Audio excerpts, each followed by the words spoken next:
नमस्कार दोस्तों, मैं प्राची संस्कृति आईएएस यूट्यूब चैनल पर आप सभी का बेहद स्वागत करती हूँ। Target prelims current affair B store newspaper, इस वीडियो के तहत हम न्यूज़पेपर से लिए गए करंट अफेयर के टॉपिक्स पर चर्चा करते हैं। ये एक डेली करंट अफेयर वीडियो है जिसके तहत हम प्रीलिम्स 2023 को टारगेट कर रहे हैं। 1.5 साल का करंट अफेयर इन वीडियोज के माध्यम से कवर करने का हमारा एक प्रयास है। इन वीडियोज को आपको रेगुलर देखना है। अगर रेगुलर बेसिस पे आप अपने करंट अफेयर को समझ लेंगे, ये जान लेंगे कि न्यूज़पेपर में जो इतनी सारी न्यूज़ आई थी उसमें से क्या पढ़ना है, क्या सिलेबस के साथ रिलेवेंस रखता है, तो आप जब अपनी मंथली मैगजीन पढ़ेंगे या जहाँ से भी आप अपना करंट अफेयर पढ़ेंगे उसको समझना और पढ़ना आपको बहुत आसान हो जाएगा। देखिए, मंथली मैगजीन को पढ़ने के लिए भी वो समझ आनी चाहिए, कॉन्सेप्ट्स क्लियर होने चाहिए। दूसरा, ये पता होना चाहिए क्या इंपॉर्टेंट है, क्या इंपॉर्टेंट नहीं है। एक दूसरा प्रश्न मुझसे बार बार जो है अभ्यर्थियों के द्वारा पूछा जाता है कि मैम इन वीडियोज़ की नोट्स बनाने हैं या नहीं। देखिए, ये मैं आपको नहीं बता सकती। आप अपनी तैयारी में नोट्स बनाना प्रेफर करते हैं या फिर आप मंथली मैगजीन से पढ़ना प्रेफर करते हैं या आप वेबसाइट से जो है प्रिंट आउट निकलवाना प्रेफर करते हैं, तो ये डिपेंड करता है कि आपका पढ़ने का तरीका क्या है। जिस तरीके से आपको समझ आता हो, आपको याद रहता हो, जिस तरीके से आप पेपर में अच्छा परफॉर्म कर पाएंगे, जिस तरीके से आपको कॉन्फिडेंस आता हो कि मेरी तैयारी अच्छी होती है, वो तरीका अपना लीजिए। किसी से मत पूछिए कि नोट्स बनाने हैं या नहीं बनाने हैं। ये सवाल खुद से कीजिए कि अगर मैं करंट अफेयर पढ़ रहा हूँ तो मेरी क्या एक रणनीति रहेगी। मैं डेली वीडियो सुन रहा हूँ, उसके बाद मुझे और क्या करना है, और उसी के बेस पर अपनी पूरी स्ट्रैटेजी को तैयार कर लीजिए। तो आइए शुरू करते हैं आज का वीडियो। सबसे पहले देखते हैं कि हम कौन से टॉपिक्स को आज कवर करेंगे।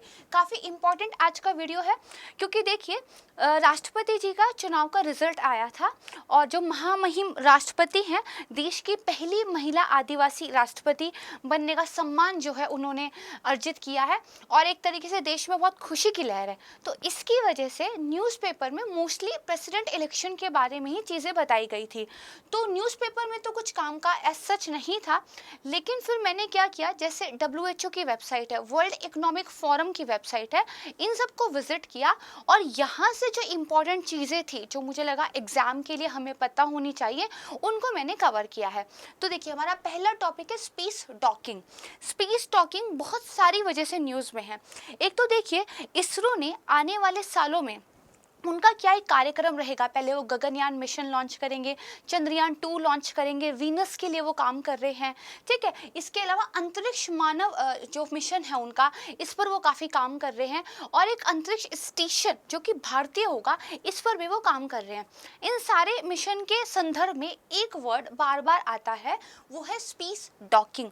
इसके अलावा ये न्यूज़ में क्यों था, चाइना ने स्पेस डॉकिंग को लेकर अभी काफ़ी सारी चीज़ें की थी, पूरा उन्होंने इस टेक्नोलॉजी को डेमोन्स्ट्रेट किया था। तो ये जो वर्ड है, ये जो तकनीक है, ये इंपॉर्टेंट हो जाती है, इसको पढ़ना ज़रूरी है। दूसरा टॉपिक है डिजिटल बैंक। नीति आयोग ने अभी हाल ही में एक पेपर जो है पब्लिश किया है जिसमें इंडिया में डिजिटल बैंकिंग को लेकर उन्होंने बातें कही हैं। इस पेपर पर चर्चा करने के लिए पिछले साल ही उन्होंने उसको पब्लिक प्लेस में दिया था कि पब्लिक आए, इस पर अपनी ओपिनियन दिए। अभी उन्होंने इसको फाइनली रिलीज़ किया है। इस टॉपिक के तहत हम एक MCQ पर चर्चा करेंगे जिसमें हम देखेंगे कि नीति आयोग के द्वारा कौन कौन से रिपोर्ट या इंडेक्सेस जो है रिलीज किए जाते हैं, राइट। थर्ड टॉपिक हमारा WHO की रिपोर्ट है। पहली बार WHO ने शरणार्थियों के स्वास्थ्य पर एक रिपोर्ट जो है पब्लिश की है जिसमें इंडिया को लेकर काफ़ी महत्वपूर्ण बातें कही गई हैं। तो इसीलिए ये वाली रिपोर्ट हमारे लिए जाननी ज़रूरी हो जाती है। Fourth topic synthetic biology. तो डाउन टू अर्थ में देखिए, ये जो टर्म है इसको लेके एक आर्टिकल आया था। इसके अलावा और बहुत सारे प्लेटफॉर्म पे सिंथेटिक बायोलॉजी को लेकर काफ़ी सारे पेपर्स जो लिखे गए हैं। तो ये एक आप कह सकते हैं नया वर्ड है साइंस एंड टेक के लिए जो आपको पता होना चाहिए। तो इसको लेकर क्या अनुप्रयोग हैं, क्या सिंथेटिक बायोलॉजी होता है, ठीक है, इसके क्या एग्जाम्पल्स हैं, ये सारी चीज़ों को हम समझेंगे। तो आइए शुरू करते हैं आज का वीडियो। सबसे पहले टॉपिक से शुरुआत करते हैं। ऑब्वियस सी बात है, सबसे पहले टॉपिक से शुरुआत होगी। तो सबसे पहला टॉपिक हमारा है स्पेस डॉकिंग। जनरली देखिए, ये वाला जो वर्ड है एकदम नया और अनसुना है। तो जो चीज़ें बहुत नई होती हैं, जिनको लेकर बहुत ज़्यादा मतलब नहीं आ रहा है, UPSC वहाँ से प्रश्न पूछने की एक टेंडेंसी रखता है।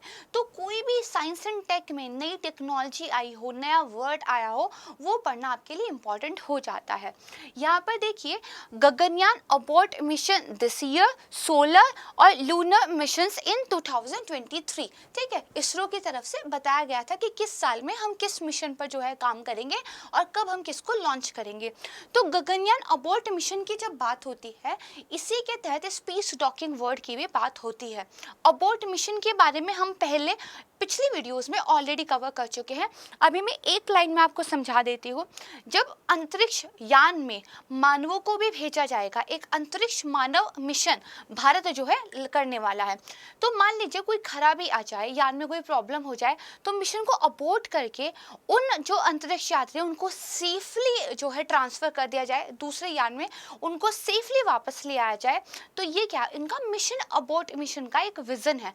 अबॉर्ट कर देना, रोक देना, बंद कर देना, खत्म कर देना, इसका मतलब ये होता है। तो अबॉर्ट मिशन हम पहले पढ़ चुके हैं, आज हम स्पेस टॉकिंग समझेंगे। ठीक है, तो देखिए, मानव अंतरिक्ष मिशन गगनयान के बाद भारतीय अंतरिक्ष स्टेशन स्थापित करने की दिशा में प्रयास क्या है, शुरू हो गए हैं। हमें पता है ऑलरेडी एक इंटरनेशनल स्पेस स्टेशन है। ठीक है, चाइना भी अपने लिए काम कर रहा है। अब भारत ने भी एक विजन सोचा है कि हमारा अपना भी एक अंतरिक्ष स्टेशन होना चाहिए। ठीक है, इसरो ने इस संदर्भ में एक अहम प्रयोग, जिसको स्पेस टॉकिंग कहते हैं, इसकी तैयारी बाकायदा शुरू कर दी है। केंद्र सरकार की तरफ से इसके लिए एक फंड भी जो है जारी कर दिया गया है।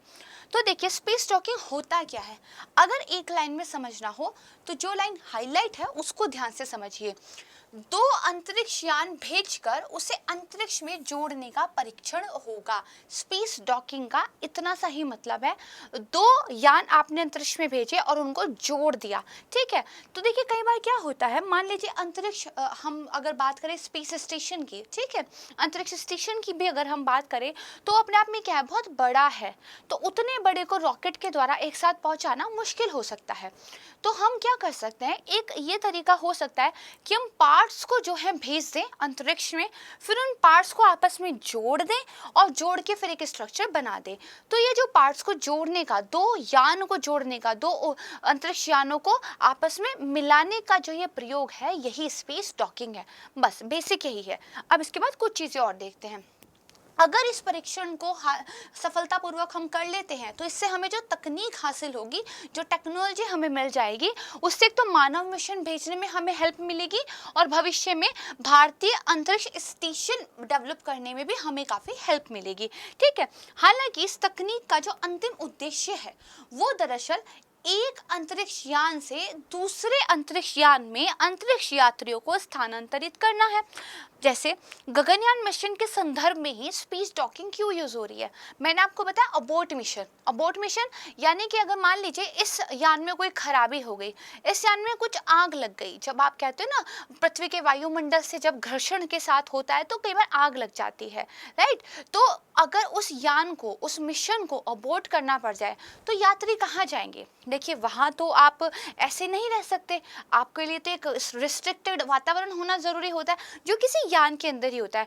तो उन यात्रियों को उस यान से दूसरे यान में शिफ्ट जब करना होगा तो पहले उन दोनों यानों को आपस में जोड़ना होगा और तब जो है वो दूसरे यान में चले जाएंगे और फिर इसको हम अलग कर देंगे, तो खराब वाला यान पीछे रह जाएगा, अंतरिक्ष यात्री सुरक्षित हो जाएंगे। तो ये सारा का सारा जो होगा ये स्पेस डॉकिंग के तहत होगा। ठीक बात है। दूसरा पहलू एक और है, ऑपरेशनल उपग्रहों का जीवन काल लंबा करने के लिए। मान लीजिए हमने कुछ सैटेलाइट्स वगैरह ऑलरेडी ऊपर भेज दिए थे, वो सैटेलाइट बिल्कुल ठीक है, काम कर रहा है, बट अब उसमें ईंधन खत्म हो गया है या फिर उसमें थोड़ी बहुत टूट फूट कुछ हो गई है। अब हम एक दूसरा यान ऊपर भेजेंगे, उसको उससे जोड़ेंगे, जोड़कर ईंधन को उसमें भर देंगे, जो टूट फूट होगी उसको ठीक करा देंगे और फिर उस यान को सेपरेट कर देंगे। ये भी स्पेस डॉकिंग का क्या है, एक उपयोग होगा, राइट। चलिए अब देखिए, इस परीक्षण के दौरान इसरो एक ऐसा उपग्रह लॉन्च करेगा जिसके दो घटक होंगे। आप क्या करेंगे, एक उपग्रह को ऊपर भेजेंगे जिसके दो पार्ट होंगे। ठीक है, ऊपर जाने के बाद वो पार्ट क्या है, आपस में अलग अलग हो जाएंगे और अपनी अपनी कक्षा में घूमने लगेंगे। भाई पहले तो आपको अपना एक ऑर्बिट के अंदर रास्ता अपनाना होता है ना, फिर उस ऑर्बिट के अंदर घूमते घूमते वो एक दूसरे के समीप आएंगे, एक पर्टिकुलर अलाइनमेंट में आएंगे और फिर वो आपस में जुड़ जाएंगे, राइट। उसके बाद उनका जो भी काम होगा वो काम करके वो अलग हो जाएंगे। यहाँ पर देखिए, यहाँ पर दरअसल चाइना ने जो ये पूरा का पूरा किया था उसकी एक इमेज मैंने ली हुई है, सिंबॉलिक इमेज है। दिस इज द वन उपग्रह and this one is your second satellite, right. और देखिए यहाँ पर बेसिकली आप देखेंगे ये इसमें फिट हो सकता है, जुड़ सकता है, this is space talking, right. चलिए अब इसके बाद देखिए, तो उसके बाद जब दो घटक आपस में जुड़ जाएंगे, यानी कि एक ये था एक ये था, जब ये आपस में जुड़ जाएंगे तो एक कंप्लीट ऑपरेशनल उपग्रह की तरह, एक एक्टिव सैटेलाइट की तरह ये क्या है, काम करने लगेंगे। टेस्टिंग में क्या होगा, अपनी अपनी कक्षाओं में चक्कर काटते हुए दो अंतरिक्ष यान एक दूसरे के करीब आएंगे, फिर एक दूसरे से जुड़कर एक ही कक्षा में ऑपरेशनल हो जाएंगे। भाई जो चीज़ अब जुड़कर एक हो गई है, अब वो दो अलग ऑर्बिट में तो घूम नहीं सकती, किसी एक ऑर्बिट में ही घूमने लगेगी, यही बताया गया है। केंद्र सरकार ने फिलहाल इसके लिए 10 करोड़ रुपए की रकम दी है। हालांकि इस परीक्षण के लिए और भी ज्यादा रुपए की जरूरत है, जो टाइम टू टाइम जो है दे दिया जाएगा, राइट। चलिए इतना हम समझ गए।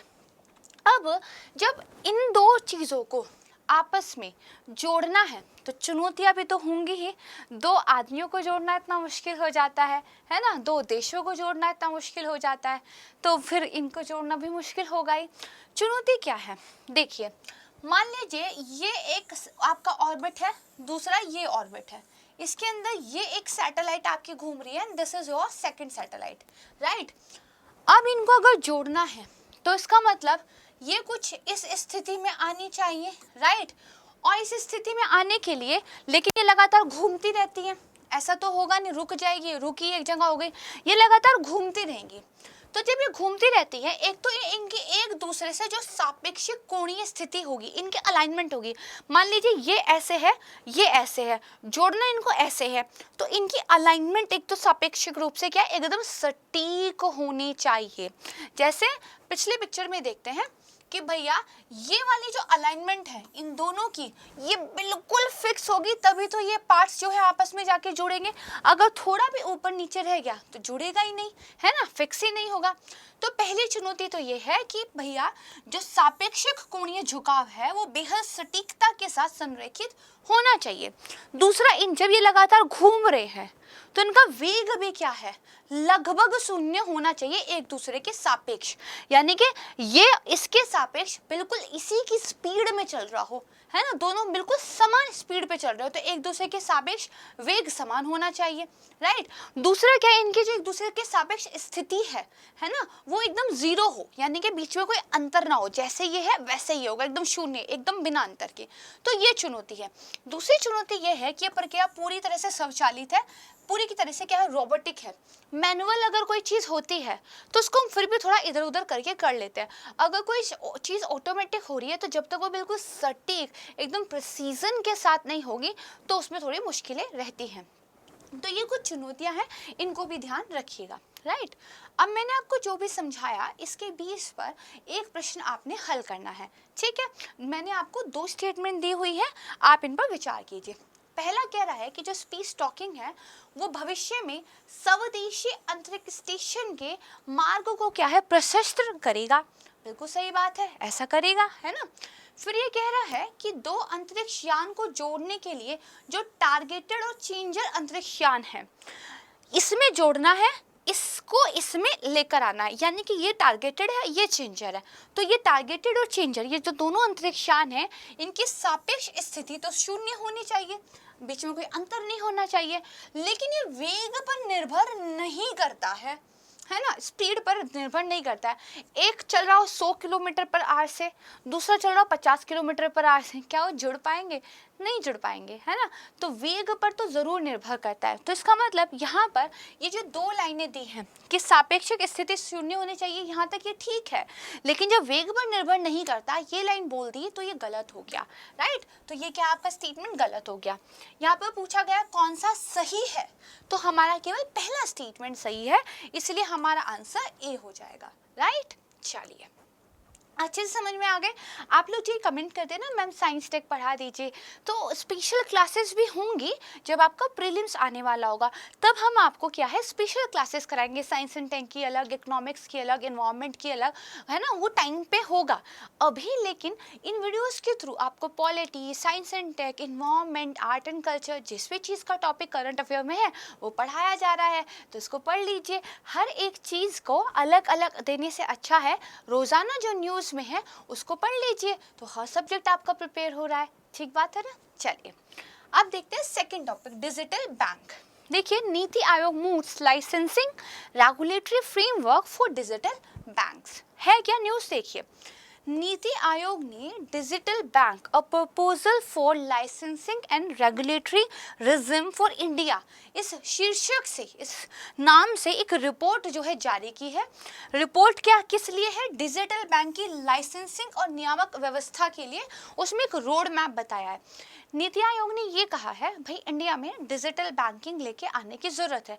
ये जो एक तो फिजिकल बैंकिंग है, एसबीआई की ब्रांच है आपके पास, है ना, दूसरा यूपीआई आपके पास है, ठीक है, उसके जरिए आप ऑनलाइन पेमेंट वगैरह कर देते हैं, तो डिजिटल आप पेमेंट पे अब काफ़ी ज़्यादा होने लग गया। एक डिजिटल बैंकिंग ही हो, बैंक की पूरी सुविधा, एक बैंक आपको जो सर्विस देता है हर एक चीज़, ठीक है, वो सारे के सारे आपको डिजिटली मिल जाए। अभी भी होता है ना कि कुछ चीज़ों के लिए बैंक जाना ही पड़ता है, ठीक है, डिजिटल बैंकिंग हर चीज़ डिजिटल हो जाएगी। तो ये कैसे करना है, इसको लेके किस तरीके से चीज़ें करनी चाहिए, इसको लेके एक मसौदा पेपर नीति आयोग ने जारी किया है।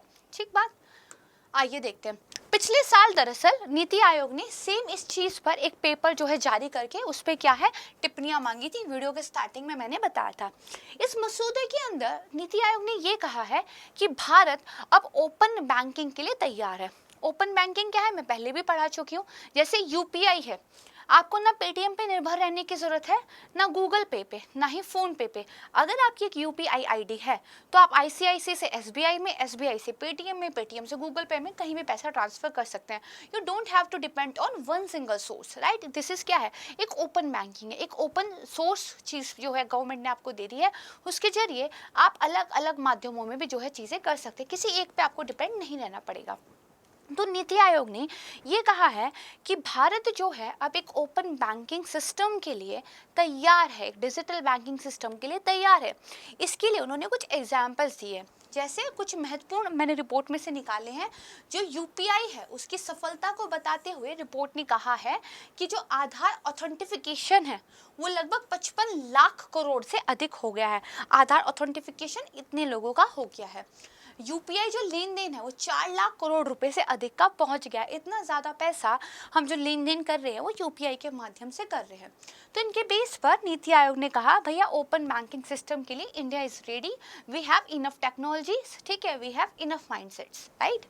अब देखिए नीति आयोग ने कहा है भाई जो डिजिटल बैंक खोलेगा, जब आपको एक बैंक खोलना पड़ता है तो क्या है आरबीआई से एक लाइसेंस लेना पड़ता है। Without having a banking licence you can not open a bank, right. तो देखिए लाइसेंस के लिए नीति आयोग ने 2 कंडीशंस रखी हैं। पहले उन्होंने कहा है आपको एक रिस्ट्रिक्टेड लाइसेंसिंग देंगे जिसमें आपको ज़्यादा छूट नहीं होगी। उसके बाद जब आप उसमें ढंग से काम कर दोगे तो हम आपको जो है एक प्रॉपर फुल लाइसेंस दे देंगे। क्या कहा है कि रिपोर्ट में restricted digital business bank licence और रिस्ट्रिक्टेड डिजिटल उपभोक्ता बैंक लाइसेंस की शुरुआत करने का सुझाव दिया है। यानी कि आपको लिमिटेड लाइसेंस दिया जाएगा, ठीक है।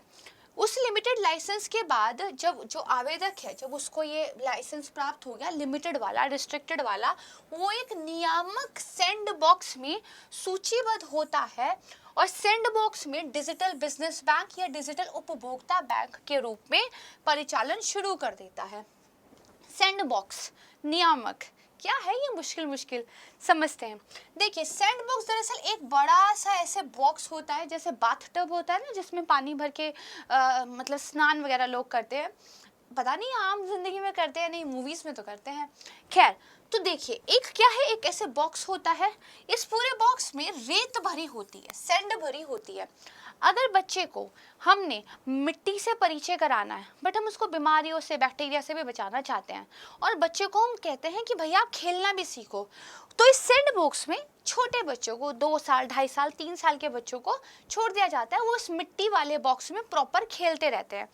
इस तरीके से उनको तैयार किया जाता है बाहर की जो मिट्टी है, बाहर की जो रेत है, बाहर की जो एक पूरी नेचर है, उसमें खेलने के लिए। क्योंकि अभी आप घर में एक रिस्ट्रिक्टेड, अपनी नज़रों के सामने एक सैंड बॉक्स में आप उनको प्ले करने की सुविधा दे रहे हो।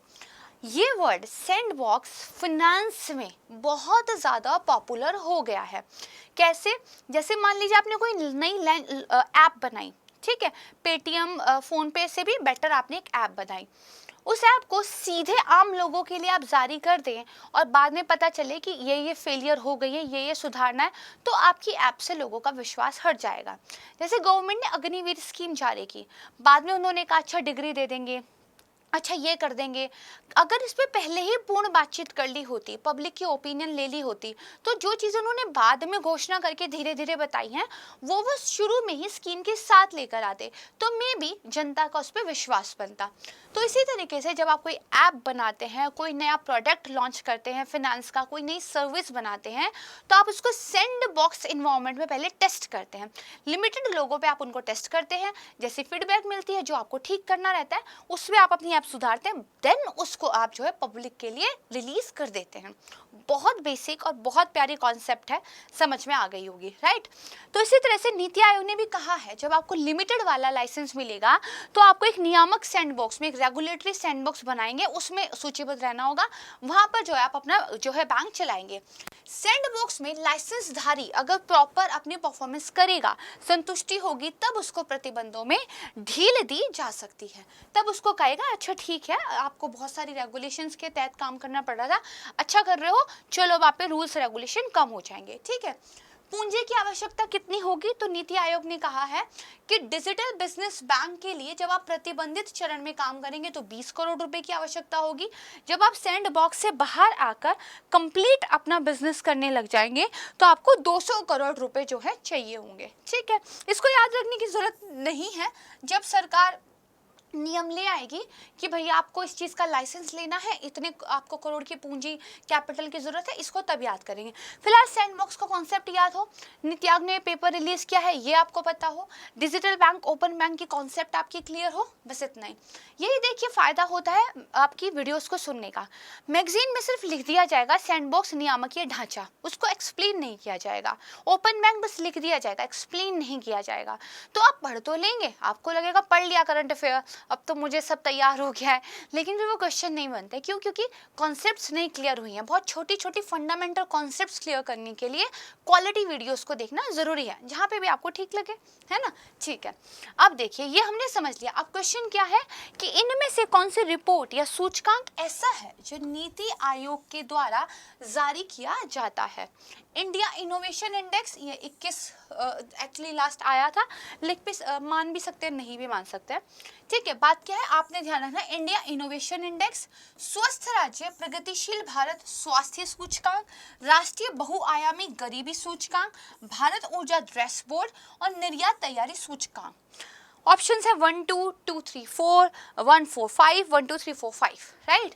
आपने मुझे इसमें से बताना है कि कौन कौन सा नीति आयोग के द्वारा रिलीज किया जाता है, ठीक है। ये आप मुझे कमेंट सेक्शन में बताइएगा। अगर मान लीजिए नहीं हो पाएगा किसी वजह से, तो मैं आने वाले वीडियो में इसका सही आंसर आपको बता दूंगी या यूट्यूब के कमेंट सेक्शन में पिन कर दूंगी, राइट। चलिए, ठीक है, ये वाला क्वेश्चन आपने बताना है।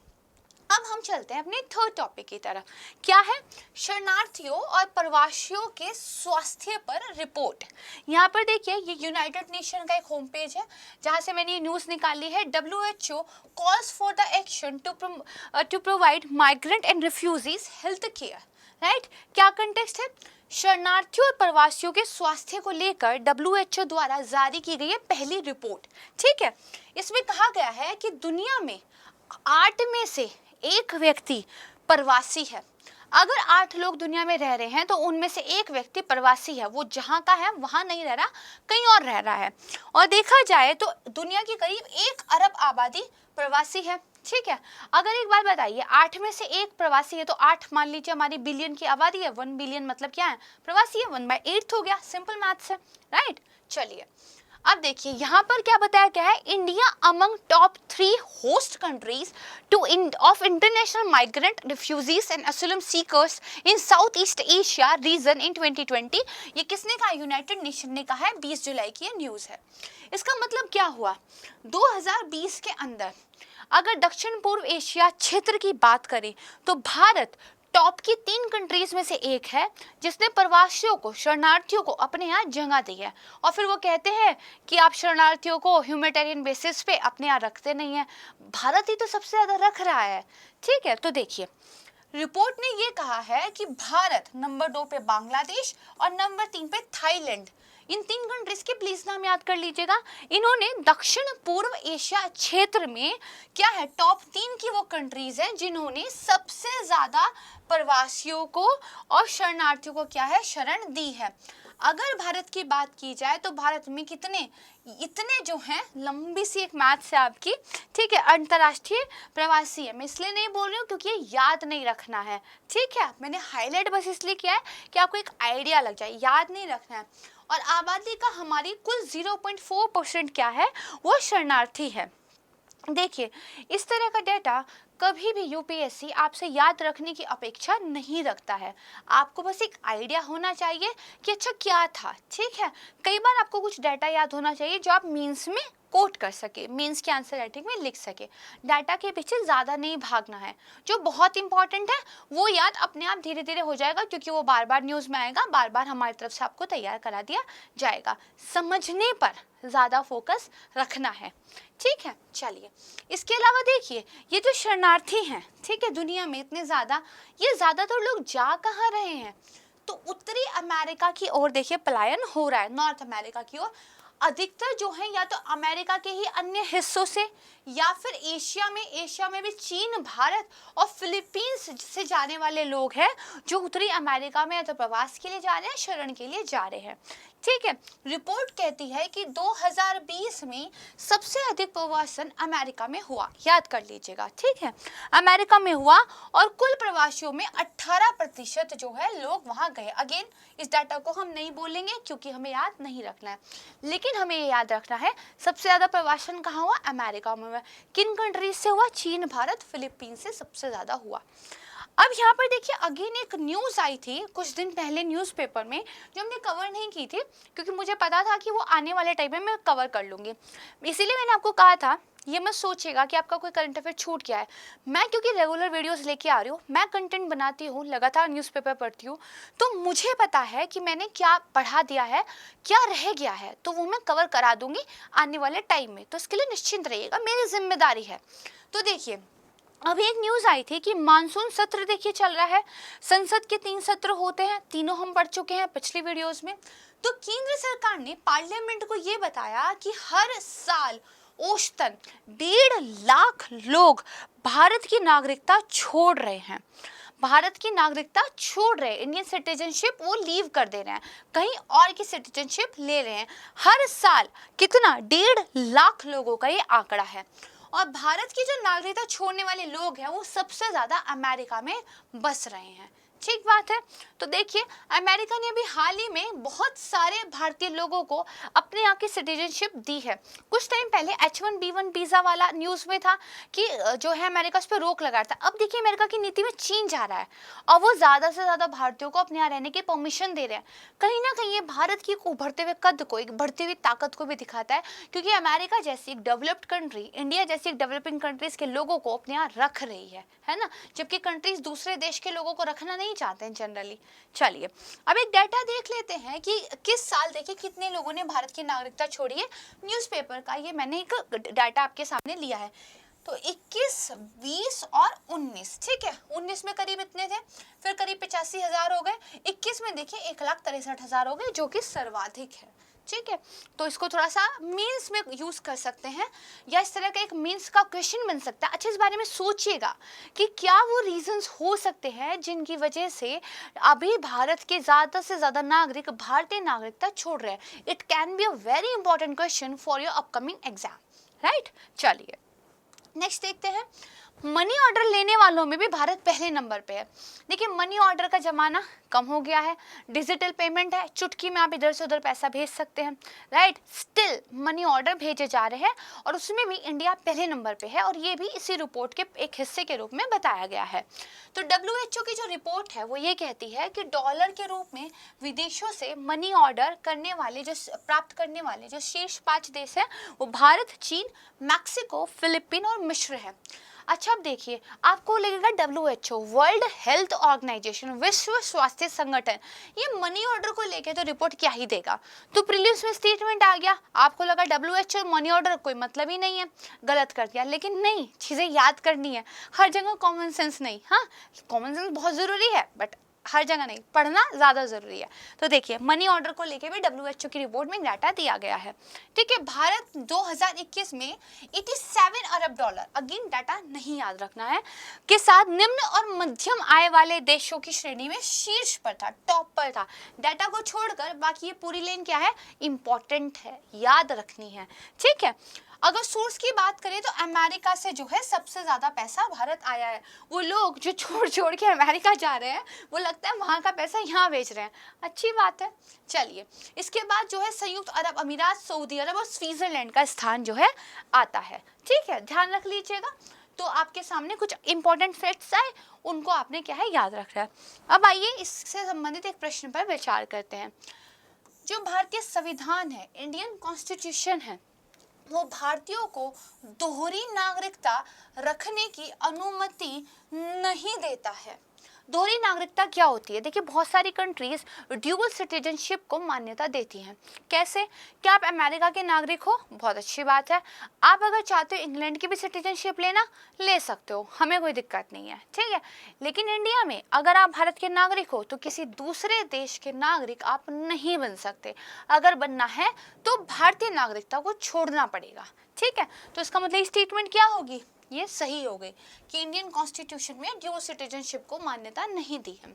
दूसरा ये कह रहा है भारतीय नागरिकता निस्तारित करने के बाद व्यक्ति ओवरसीज सिटीजन, ठीक है, ऑफ इंडिया कार्ड के लिए पात्र नहीं होते हैं।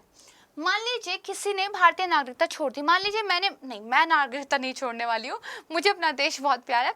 मान लीजिए किसी पर्सन ए ने भारतीय नागरिकता छोड़ दी है, तो भी एक योजना है OIC, overseas Indian citizen card, उसके तहत वो व्यक्ति भारत में रहना और बिजनेस करना कर सकता है। ये परमिशन है, ये सुविधा है। ठीक है, तो यहाँ पे स्टेटमेंट क्या कह रही है कि भैया एक बार आपने नागरिकता छोड़ दी तो आप जो OIC कार्ड के तहत जो है इसके पात्र नहीं रहते। ये गलत है, पात्र रहते हैं। ओवरसीज सिटीजन ऑफ इंडिया नाम से ही पता चल रहा है ना। चलिए, ये ठीक हो गया। पूछ रहे कौन सा सही नहीं है? पहला ठीक है, दूसरा गलत है, तो बी यानी कि हमारा ये आंसर हो जाएगा, राइट। चलिए, अब हम चलते हैं अपनी फोर्थ टॉपिक की तरफ, right. Again science and tech का टॉपिक है, वेरी इंपॉर्टेंट, क्योंकि एक नई टर्म है जो कि न्यूज़ में है। क्या है न्यूज़ में? Synthetic biology. यहाँ पे देखिए वर्ल्ड इकोनॉमिक फोरम, जिसके आप रिपोर्ट पढ़ते रहते हैं ना, उसकी वेबसाइट पे मैं गई थी, तो उन्होंने देखिए बायोटेक्नोलॉजी में जून 22, 2022 का ये था कि what is synthetic biology and what's it's potential, these stories explain. ठीक है, तो देखिए सिर्फ अखबारों तक, मंथली मैगजीन तक ही सीमित नहीं रहना होता, दुनिया में और बहुत कुछ चल रहा है और UPSC के सिलेबस में सब कुछ आता है। एक कहावत है, अंडर द सन, सूर्य के अंदर जो कुछ भी आता है वो UPSC का सिलेबस है। तो इम्पॉर्टेंट चीज़ें जहाँ मिल जाए वहाँ से पढ़नी है, और अनइम्पॉर्टेंट चीज़ें चाहे वो हमारे न्यूज़पेपर में क्यों ना हो, चाहे वो मंथली मैगजीन में क्यों ना हो, उनको नहीं पढ़ना है, उन पे अपना टाइम नहीं देना है। ठीक है, खैर देखिए पढ़ते हैं सिंथेटिक बायोलॉजी। तो देखिए क्यों न्यूज़ में है? जैव प्रौद्योगिकी विभाग, विज्ञान और प्रौद्योगिकी मंत्रालय ने सिंथेटिक बायोलॉजी पर दूरदर्शिता पत्र के रूप में प्रारूप तैयार किया है। PIB पर भी एक न्यूज़ आई थी, तो PIB में भी न्यूज़ था, वर्ल्ड इकोनॉमिक फोरम में भी आर्टिकल था, मतलब हमारे लिए इम्पोर्टेंट था। ठीक है, इस पत्र में ये बताया गया है कि इनको लेकर, किसको लेकर, आपकी सिंथेटिक बायोलॉजी को लेकर एक राष्ट्रीय नीति, एक नेशनल पॉलिसी की आवश्यकता है, ज़रूरत है। ठीक है, और इस वजह से अगर ऐसा हम कर लेंगे तो इस मुद्दे पर भारत का पक्ष क्या है, मजबूत हो जाएगा। अब सबसे पहले तो हमें ये पता हो कि फिर सिंथेटिक बायोलॉजी ये होता क्या है। देखिए बायोलॉजी, बायो वर्ड जहाँ पे जुड़ जाता है जैविक, है ना, जैविक मतलब जो आपको नेचुरल रूप से मिल जाता है, ठीक है। तो इसके बारे में आप एक बात ध्यान रखिएगा, अगर हम कुछ ऐसे ऑर्गेनिजम्स को रीडिजाइन कर रहे हैं, पहले से ही कोई बैक्टीरिया मिलता था, हमने उसको थोड़ा सा डीएनए वगैरह में इंजीनियरिंग करके रीडिजाइन कर दिया और अब उस बैक्टीरिया का हम कुछ यूजफुल पर्पस के लिए यूज कर रहे हैं। जैसे कि आपका बीटा कैरोटीन राइस, जिसके अंदर एक बैक्टीरिया डाला जाता है जिससे उसके अंदर विटामिन ए वगैरह बढ़ जाता है, उसकी पोषक तत्व की गुणवत्ता बढ़ जाती है। तो ये हमने क्या कर दिया, ये हमने बेसिकली सिंथेसिस कर लिया।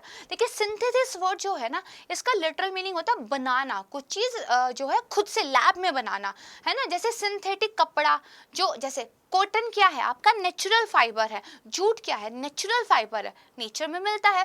सिंथेटिक फाइबर आपने लैब में बनाया, इट्स नॉट नेचुरल, राइट। तो सिंथेसिस का भी मतलब क्या है, कोई चीज आप यहाँ पर क्या है बना रहे हैं, ठीक है, इसको ध्यान रखिएगा। ये एक मल्टी डिसिप्लिनरी एरिना है, बहुत सारी चीजें जुड़कर ये एक चीज जो है आपकी बनती है। इसमें रिसर्च की जाती है नए नए बायोलॉजिकल पार्ट्स बनाने के लिए, और जो पार्ट्स आपको पहले से पता है, कोई ऑर्गेनिज्म, कोई डिवाइस, कोई सिस्टम, कुछ भी ऐसा आप या तो बनाते हैं नया, या जो पहले से बना हुआ है उसको रीडिजाइन करते हैं। ये है मोटे तौर पर, इसको जो है आप ध्यान रख सकते हैं। अब देखिए क्या लिखा है, सिंथेटिक बायोलॉजी, ठीक है। इसका आशय क्या है, सिंथेटिक हमने बनाया है, बायोलॉजी मतलब जैविक है। तो देखिए जैविक घटक और जो प्रणालियां हैं उनको डिजाइन करना, उनको रीडिजाइन करना, उनका निर्माण करना जो प्रकृति में पहले से अस्तित्व में नहीं है। भाई हम कोई चीज जो बना रहे हैं वो वही तो बना रहे हैं जो कोई नई चीज होगी, या तो हमने पहले से किसी चीज को रीडिजाइन करके उसका नया कुछ बना लिया, या हमने एक बिल्कुल ही नई चीज बना ली है, ठीक है।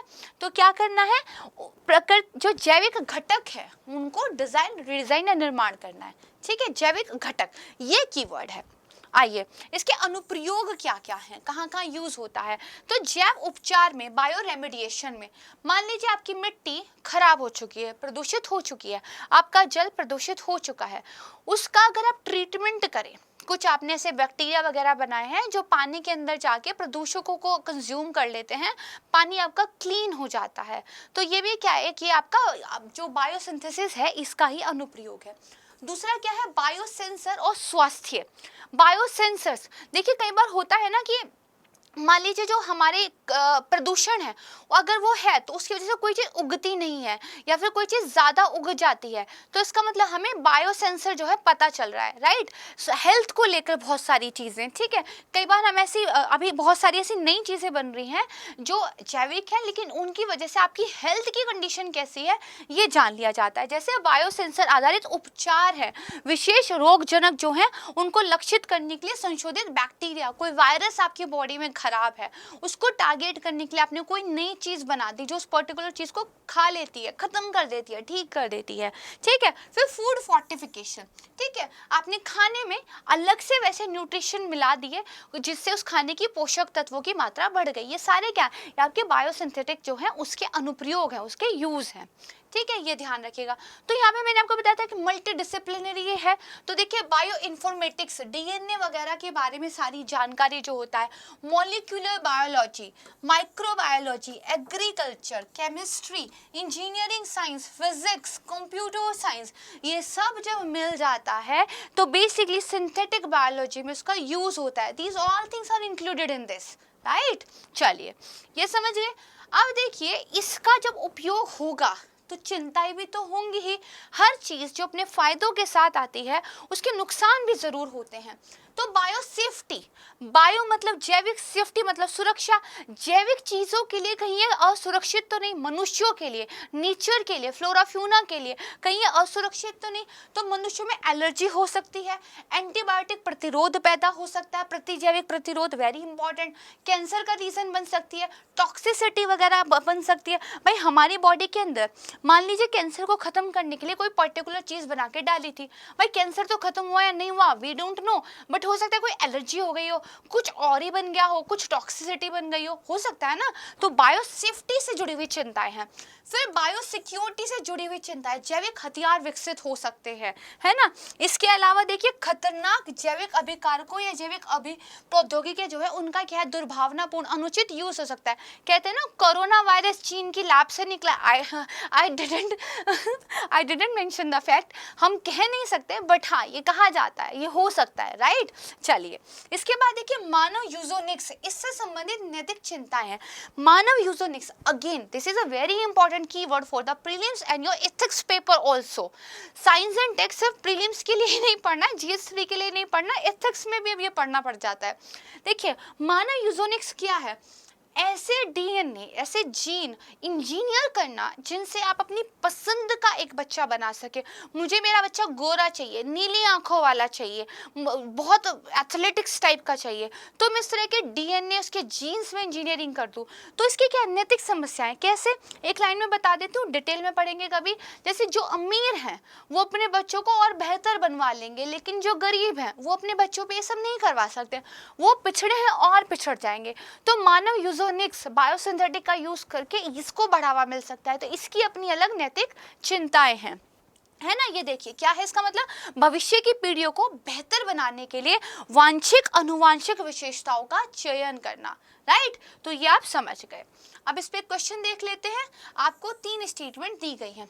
पहला ये कह रहा है सिंथेटिक बायोलॉजी वैज्ञानिकों को स्क्रैच से, एकदम शुरू से DNA के नए अनुक्रमों को डिजाइन करना, संश्लेषित करने में सक्षम बनाती है। बिल्कुल सही बात है ना, ये तो कर ही सकते हैं भाई, DNA वगैरह में चेंज करके तो आप चीजें करते हैं, तो this is a right statement, ठीक है। फिर ये कह रहा है सिंथेटिक बायोलॉजी के अनुप्रयोगों में टीकाकरण के लिए सिंथेटिक जीवों को विकसित करना भी शामिल है। हो सकता है कल को पोलियो के लिए आप एक और नया टीका बना लें, ठीक है, तो उस नए टीके में क्या करेंगे आप, भैया सिंथेटिक जो जीव है कुछ ऐसा नया बनाएंगे, उसको यूज करेंगे, उसको डेवलप करेंगे, उसी का फिर वैक्सीन बना देंगे, उसी का टीका लग जाएगा। दिस इज अगेन राइट, ठीक है। फिर ये कह रहा है 11वीं पंचवर्षीय योजना, 11वीं पंचवर्षीय योजना के तहत वर्ष 2011 में सिस्टम्स बायोलॉजी और सिंथेटिक बायोलॉजी से जुड़े शोध पर एक कार्यबल का गठन भारत में किया गया था। अब देखिए ये एक फैक्चुअल क्वेश्चन है, जब भी कोई फैक्चुअल स्टेटमेंट आती है ना, थोड़ी सी टेंडेंसी उसकी रहती है UPSC के पेपर के हिसाब से कि वो शायद गलत हो। तो यहाँ पे देखिए 11वीं पंचवर्षीय योजना थोड़ा सा पुरानी नहीं हो जाएगी, 11वीं पंचवर्षीय योजना और सिंथेटिक बायोलॉजी तो एक नई टर्म है, तो 11वीं नहीं 12वीं पंचवर्षीय योजना के तहत इस तरह का कार्यबल गठित किया गया था। तो ये हमारी स्टेटमेंट एक्चुअली रॉन्ग है, ठीक है। तो कौन सा सही है, तो देखिए तीसरा हमारा गलत है, तो ये गलत हो गया, ये गलत हो गया, ये गलत हो गया, पहला अपने आप में एक आंसर निकल के आ गया, है ना। तो अगर आप सिर्फ ये जान लो कि अच्छा ये जो फैक्ट है ये गलत है, तो 1 और 2 आपका आंसर निकल के आ जाता है, ज़्यादा बिना एफर्ट किए, ठीक है। तो इसको ध्यान रखिएगा। अच्छा बायोसिंथेटिक इसके लिए जो ये बायोसिंथेटिक है या सिंथेटिक बायोलॉजी जो है, इसके लिए अगर भारत में किसी रेगुलेटरी फ्रेमवर्क की बात करें तो 2013 में संसद में जो है, लोकसभा में जो है एक बिल पेश किया गया था, लेकिन वो बिल अभी तक पास नहीं हुआ है। तो इसको लेकर कोई एकदम डेडिकेटेड जो है अभी कानून हमारे पास नहीं है, इसलिए बोला गया है कि एक राष्ट्रीय पॉलिसी लाने की क्या है ज़रूरत है, राइट। तो यहाँ पर देखिए हमारा आज का वीडियो समाप्त होता है। 2 साइंस एंड टेक के बेहद इंपॉर्टेंट टॉपिक्स हमने पढ़े हैं, आसान भाषा में समझने की कोशिश की है। मुझे कमेंट सेक्शन में ज़रूर बताइएगा क्या चीज़ें आपको समझ आई हैं, मुझे आपके कमेंट्स देखकर बहुत खुशी होती है। क्वेश्चन का आंसर करने का ट्राई कीजिएगा। बहुत जल्द मिलेंगे एक नई वीडियो के साथ, तब तक के लिए खुश रहिए, पढ़ते रहिए और स्वस्थ रहिए। धन्यवाद, जय हिंद।